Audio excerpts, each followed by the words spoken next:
You're listening to the Frankly Podcast. To submit a question to the podcast, go to franklypodcast.co.nz. This episode is kindly supported by the fabulous woman at Bonk Lube. I'm Jen and I pass as straight because I'm married, but I'm actually bisexual, and being married to a man doesn't make me not bisexual or not attracted to one. And I'm Bex. I'm also, I guess, technically straight passing, but didn't even know that straight was a thing until I was like 14, and I said to two of my guy mates, I was like, oh, you know, it'd be so hot if you guys kiss, and they're like, oh, I don't want to kiss. I'm like, I thought everyone was bi. I thought that was the norm because it just wasn't talked about. So I was like, But yeah, I'm bi. I'm married to a man who is also bi, and we have a bunch of children. A little collection of them. So I guess I'll start with when I was like 7. Yeah. I first realised I was into boys. Yeah. Because I would stalk them. Oh, I see. Or serenade them. I once serenaded one, and freaked him the fuck out. Oh my God, that's kind of cute. I apologise if you... How old were you when you serenade him? Yeah, like 7. Oh, yeah. It's my parents' fault. I had a little amp with a kid's It's like proper like movie style, so you've like got these ideas from the films. Yeah, probably. Yeah. And then not that far after that, I watched Edward Scissorhands and I got like some tingling, some feelings. Oh, yes. Feelings I hadn't felt before. Yeah. And later on, I developed crushes on girls through media, but not in real life for quite a while. Yeah. How about you? Gosh, I'm trying to think. I think when I was, God, I must have been tiny, but I had this, not a Barbie, but Barbie's friend Teresa. Yeah. She's like beautiful, and I was just like, I want to marry somebody like this. She's so beautiful, and I still have her, but she's only got one arm now. Like she's missing a forearm, but she was like my first crush, I think. And then I think my first like celebrity crush was probably Jonathan Taylor Thomas, because Tool Time was always on Home Improvement. You're like, oh shit, yeah, like he was so like such a babe to me.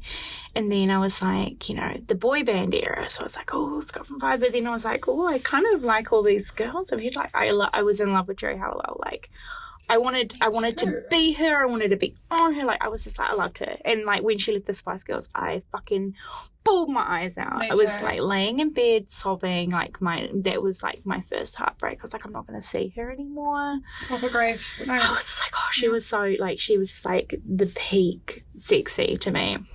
I didn't talk to my friends about it a lot, but I just thought everybody felt the same way, you know, like I just thought everyone must feel this way. Like it wasn't discussed in my family. It wasn't discussed anywhere. So I just assumed that was the norm. Yeah. And then, it just kind of went from there.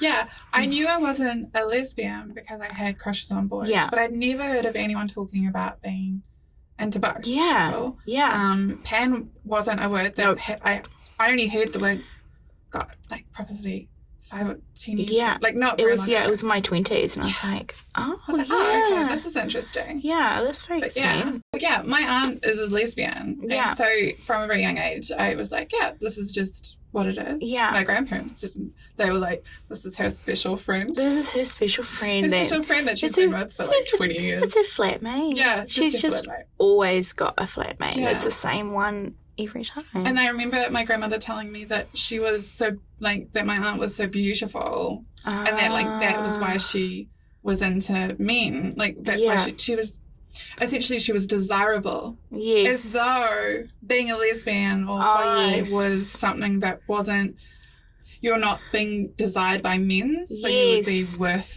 less or something. Yes. It wasn't a jab. She just genuinely thought that was the case. Yeah. So I remember thinking, oh, okay. She can't be because she's femme. No. It was just a, It was just a strange, But, yeah, I think that for me turned into kind of, when I was a teenager, getting a few crushes on people I didn't really know that well in high school. But I never, like, did anything about it because it was so much easier to be or seem straight. Yeah. Yep. And it still is. Yeah, oh God, yeah. It's still, you know, because people run on that assumption that you are. You are unless you are overtly gay or overtly lesbian or overtly proudly displaying. And it's like you have the same on the opposite side as well. If you're in a same-sex relationship or if you're in a relationship with like somebody who's gender fluid and things, as long as if they present the same in a similar way to you, or they present femme, or they present butch or whatever, like people are like, oh, you know, like they can't be bi because they're with this person. And why would you be bi and then with somebody of the same sex as you? Like, why would you be with somebody with the same gender ID as you if you are bi? Like, why don't you just go and like it's more, I don't know, like I feel from my own experiences, it's been more acceptable to be bi and then married to a man than it is to be bi and dating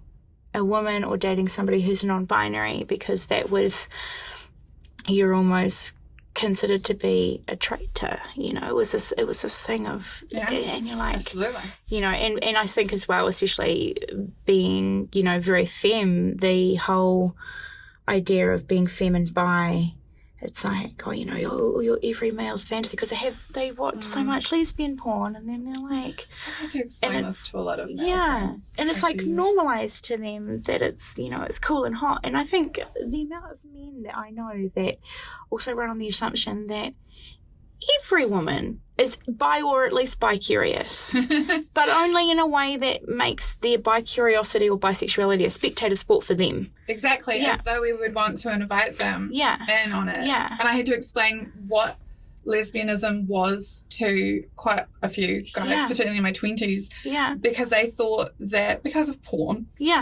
for the messaging is that, you know, that they're doing that for you to watch, and they would really like you to join it. But that's not the case. They're just waiting and hoping for you and your wing to turn up and be like, hey. You're just waiting for a real man. Yeah, just waiting to be set straight. Exactly. Just reset. Just give them that hard reset. And look, it's fine now. It's like, oh, she does like boobies, but she also really loves my dick.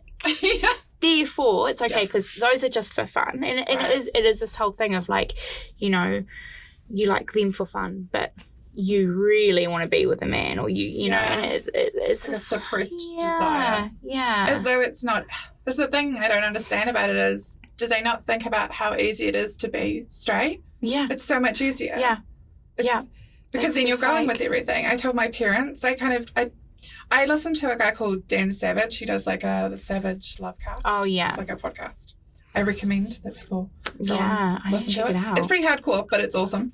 And he talks about how everyone needs to come out, obviously, when they're comfortable. But even if you're bi and you pass as straight, that's even more important that you come out in some ways. Yeah. Because it changes people's ideas of what that looks like.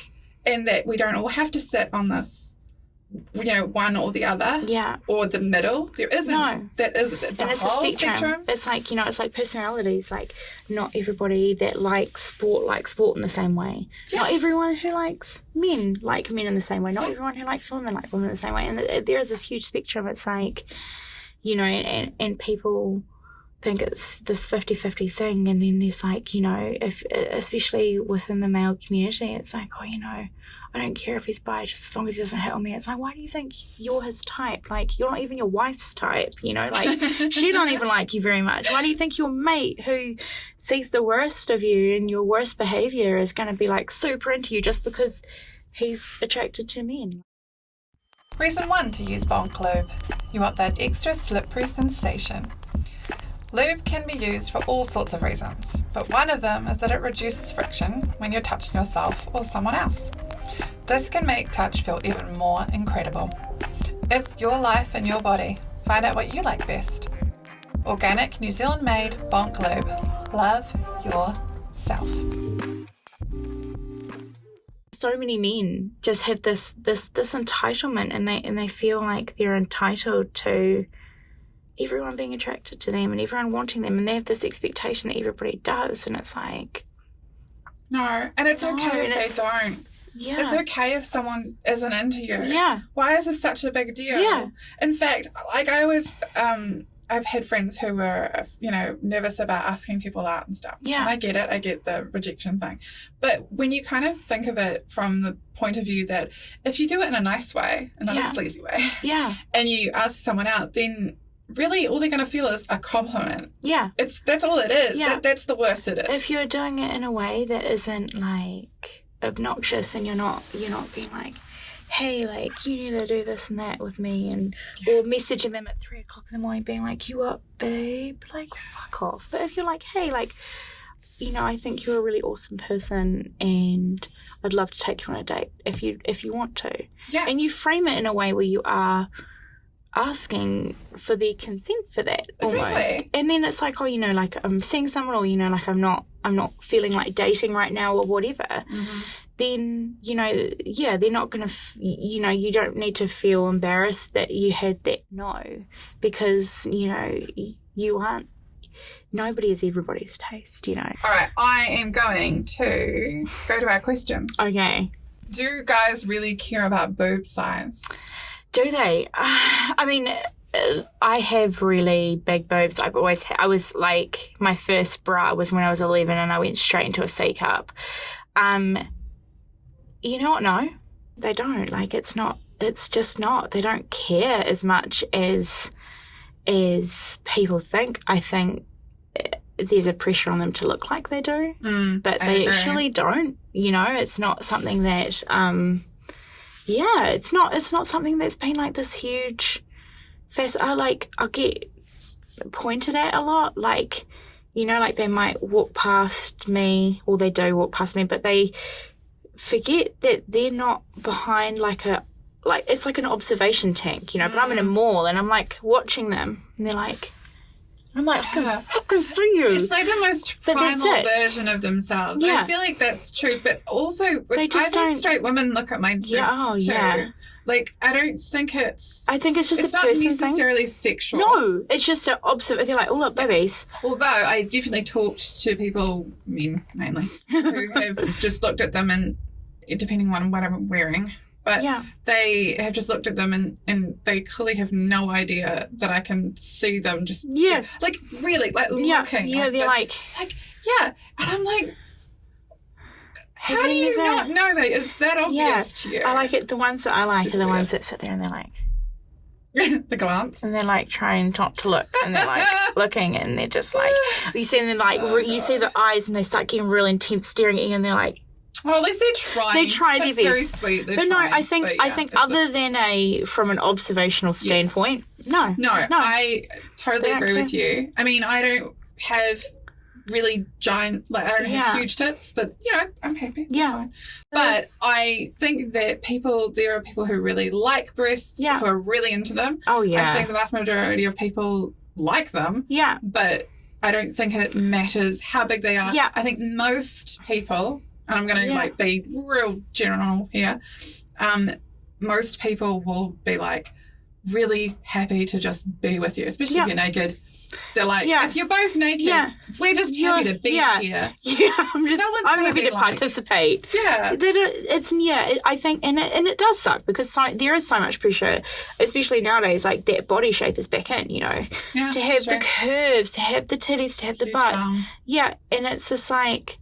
It is plastered as ideal, and especially when you're hearing like your male peers talking about how, I fucking love Kim Kardashian, I love this and I love that and I love her body, and so you're like, do I have to look like that to feel attracted? Yeah. Like, no, they're just fucking grateful that you're there. Like, you're showing interest in them. Excited. They're just grateful. Like, and that doesn't change with age either. No, this is one thing that I always thought that maybe this was a young person. No, like they were just excited to be there because that didn't happen very often. No, it doesn't change. Yeah, the reaction I have gotten is the same. It's like they're just really happy. I'm happy too. So it's good. It's like a good time. It's like when you come home from work, if you've got a dog, and the dog's just like, oh my god, you came home yesterday and you came home today. You come home. Yes. Yeah. So I think any tits are good tits. Yeah. For I get that you could feel what's the word? You could feel kind of insecure about different things. Like, I have really big nipples. Yeah. I didn't know I did until my cousin. I was changing when I was younger, and my cousin, she's younger than me, and she just blurted it out. She was like, "You have biscuit nipples." I never heard of this ever before. Oh my god, that's And I was just like kind of horrified. And now I'm like, yeah. Thanks for listening to the Frankly Podcast. If you'd like to submit a question for future episodes, then go to franklypodcast.co.nz.